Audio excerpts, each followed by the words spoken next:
So, how's it going today, YouTube? Happy 4th of July. This is Prometheus13 here, and we are trying to talk about some One Piece. Now, with that being said, if you have not caught up and you are not read up to chapter 984, it would probably be best that you just stop watching, you click out, go over, get yourself caught up, come back. With that being said, let's begin. So, this newest chapter, Oda has been bringing fire. I mean fire for these past weeks. Hell, these past months. Oda has been giving us nothing but the best. Now, with that being said, I myself, man, there's a lot of stuff that I want to talk about, man. Like, for instance, man, I like the Sly, exchange where we get to see Izo this chapter, and we're just supposed to accept that that's the silhouetted, striped kimono figure, and we know better. With that being said, we got lots of speculation on who it could be. I'm not so worried about that. I do want to take a quick second to talk about the cover story, because I know that not many YouTubers, not many people who who do these channels, not many people who care about the cover story content. You know what I mean? Like, if it's not a cool pirate in the spotlight on these cover stories, they usually just get completely overlooked. And I personally have noticed that the past few cover stories have really followed not just the Stawhat Grand Fleet, but Bellamy in his newest passion, which is flag making, apparently. And then we have this whole where gang BG, oh my family. Now with this culmination of us finding Pound, Lola, Chiffon, meeting Pound, finding out that's their dad, son-in-law, grandkid. Great stuff. Now, I'm interested because this has implications for the future story. That's why we should care. It is implications on the future story. It's hard implications on the future story. We're pretty much, we're setting it up so that, we exit Wano and we're running into Gang Beach. I'm just saying. And I also hope you guys realize that, it's a commonly known thing that, Big Mom herself knew Luffy was going after Kaido, because, poor Luffy, screamed to all exactly what he was going to do. So, Biji actually knows and can tell the Tentata, who are in link with the Stawhat Grand Fleet, which if you are watching this, you probably have watched some of my other videos, and I am a big believer that the Stawhat Grand Fleet will be in Wano.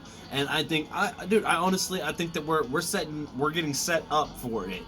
Alright, everyone is of the thought that this Fire Festival raid isn't going to work, that it's going to fail, that it's going to follow the normal, Straw Hat formula. I myself, personally, I don't agree with this. I think this is going to follow the same kind of span of thinking that impelled down through Paramount War to the New World. I think it's going to have a very similar soliloquy to this, okay? And I say that in the sense where it's obviously Luffy, he starts by going into Impel Down expecting to break Ace out before he gets to the execution platform. Now, I'm not arguing with the fact that the One Piece has trope, and that one trope is that they always fail. I think that was the point of the one shot from Kaido, was to get one of those failures out of the way. So if we count that as failure number one, failure number two doesn't necessarily have to be with the whole plan fizzling out. No, just the plan that they set up needs to not succeed the way that they expect.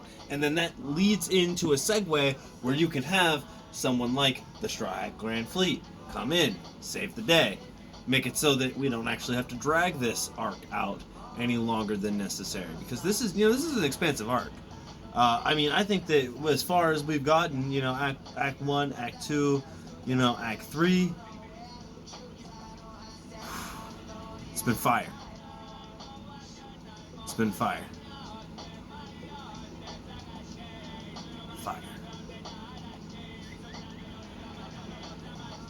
I have to pause to collect my thoughts. I mean, it's just like collecting over it. It's like Wano really was some fire. I mean, like it's funny when you're going through your reread and you're coming back up to the stuff and you're like you realize that like they don't know that like Momonosuke and the Kinemon are from the future, or I mean from the past, and that they went to the future from the future. Wow.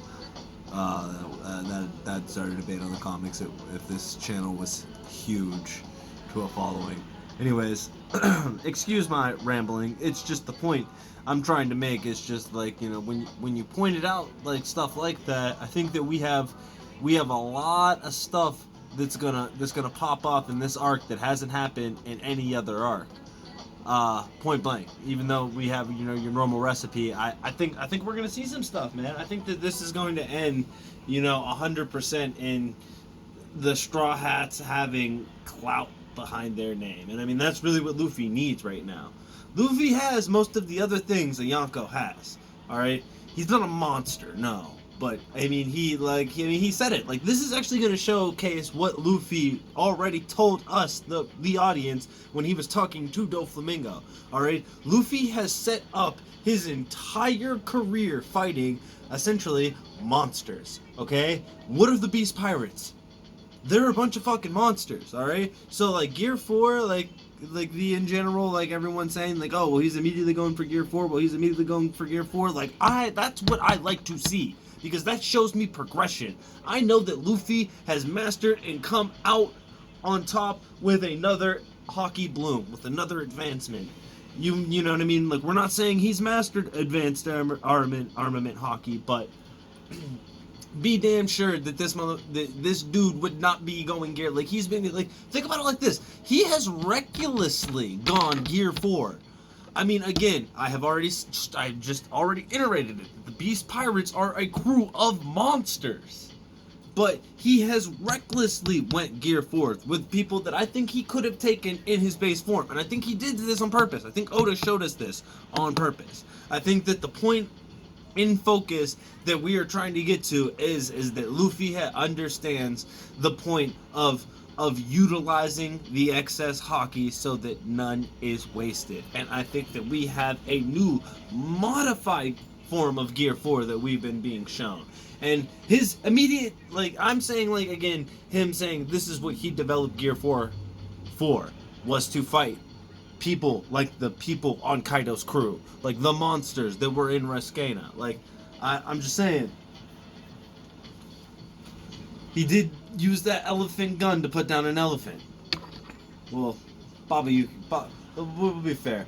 Old Maid didn't get put down, but he definitely put the business to old Babanuki. I'm just saying, Luffy specializes in fighting monsters, so like this is his arc. This is the arc where he shines. Where that normal Straw Hat formula, doesn't work on Luffy. I mean, again, we're going to see some forms of flummox, some forms of just, this was handled poorly, but not, I don't think, on Oda's part. I think Oda always does a great job of showing masterful storytelling. So I'm really looking forward to seeing what's going to come. I'm not even touching the Yamada stuff with this video. Again, I am very hyped for what we have found out. I love that Etheria was right, but I'm not even touching the Yamada stuff in this video. I'll definitely be bringing more content. I'm sorry that it has been a minute since I've been able to get something uploaded. I mean, I'm not, we're not here to talk about me. We're here to talk about One Piece. I was sick for a little bit, so I couldn't make content. I do not have coronavirus, so that was awesome. But iterate, underline, did not have. I'm just happy to be back here talking about One Piece with you guys. So if you liked the video, go ahead and like the video. If you disliked the video, dislike it. Drop a comment, drop a subscribe if you could. And everybody have a fantastic 4th of July. I will catch you in the next one. Sorry, JB. I guess I just stole your outro without even thinking about it. But peace.